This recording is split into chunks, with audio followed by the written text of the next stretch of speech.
Salut à tous et bienvenue sur Maxi Fourmi. Aujourd'hui on va se retrouver avec les Camponotus cruentatus qui du coup galèrent un petit peu, vous allez le voir tout de suite. Depuis que je les ai installés avec l'air de chasse, elles ne sont pas sorties une seule fois pour manger.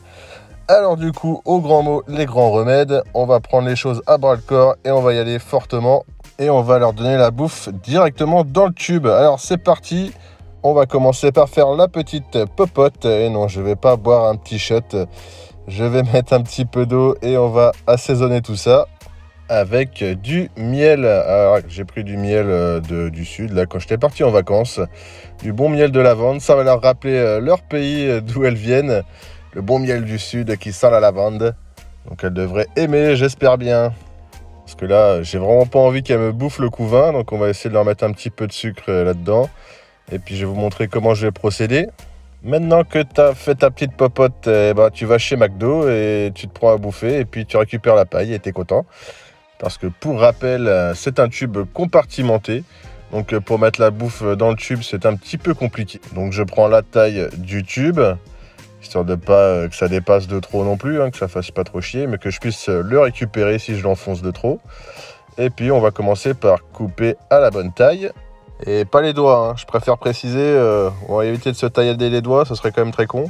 Donc si tu as deux mains gauches, range le cutter tout de suite. Et maintenant, vu que je veux y déposer de la nourriture à l'intérieur, c'est pas très simple d'avoir une paille entière, donc on va la couper aux 2/3.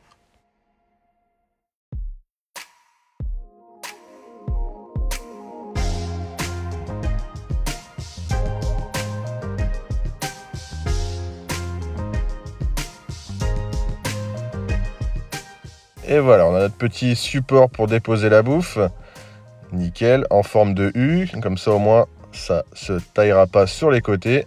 J'ai vraiment pas envie de foutre du miel partout dans mon tube, alors je fais attention. Donc maintenant, ce que je vais faire, je prends un coton-tige que j'ai coupé pour pas avoir les deux bouts non plus, ça sert à rien. Donc je l'ai coupé et on va pouvoir tremper ça dans le miel et nourrir ces petites cruentatus tout de suite.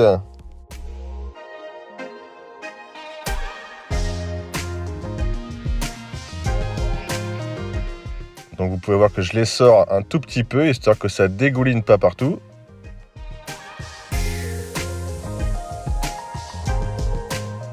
Et on dépose ça dans le petit morceau de paille qu'on a découpé juste avant. Et voilà, c'est prêt, il n'y a plus qu'à enfourner et à nourrir les cruentatus. Ne pas oublier le morceau de coton, parce que c'est pas quand on aura déconnecté ça de l'air de chasse qu'il faudra s'en occuper. Donc bien préparer ça, hop, comme ça on est bon, il n'y aura pas d'évasion. Allez les enfants, c'est l'heure de manger, venez à table, c'est parti.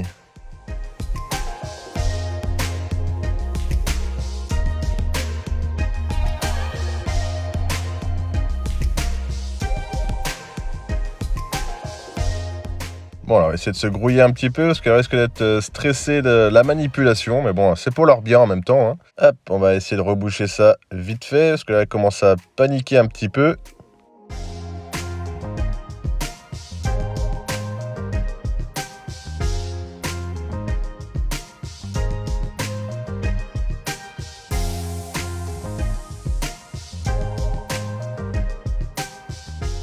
Là, j'ai la reine qui commence à bouger un peu partout, qui veut passer dans l'autre compartiment. J'ai pas envie de l'écraser, alors du coup j'attends un tout petit peu. On va pas lui faire de mal quand même, elle est si belle.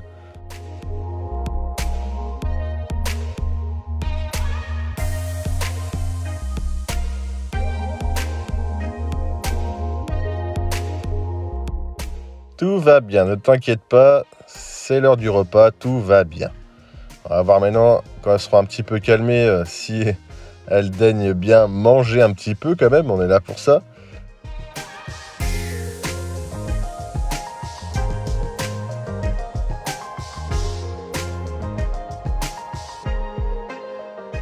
C'est bon, elle retourne dans ses quartiers.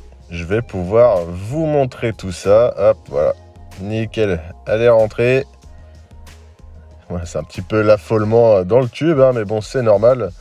Imagine, toi, t'as un gros bonhomme qui t'enfonce un truc en plein milieu de ta maison avec de la bouffe dessus. Ça te fait un peu flipper quand même.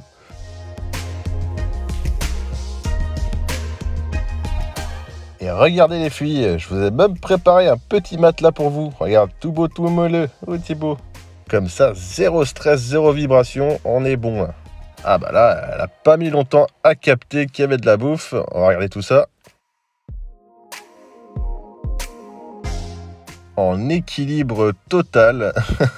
Ah, la dégaine.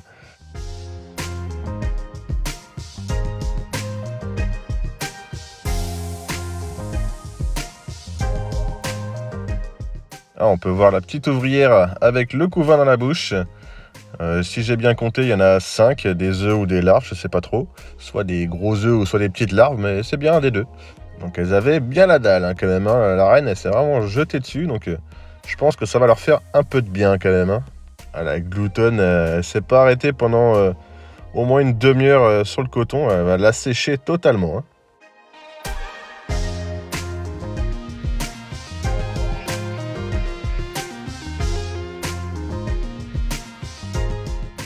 Ah, la petite gardienne du couvain. Ah, celle-là a fait bien son job, le protège en tout cas. Elle lui fait sa petite balade aussi, tranquillement.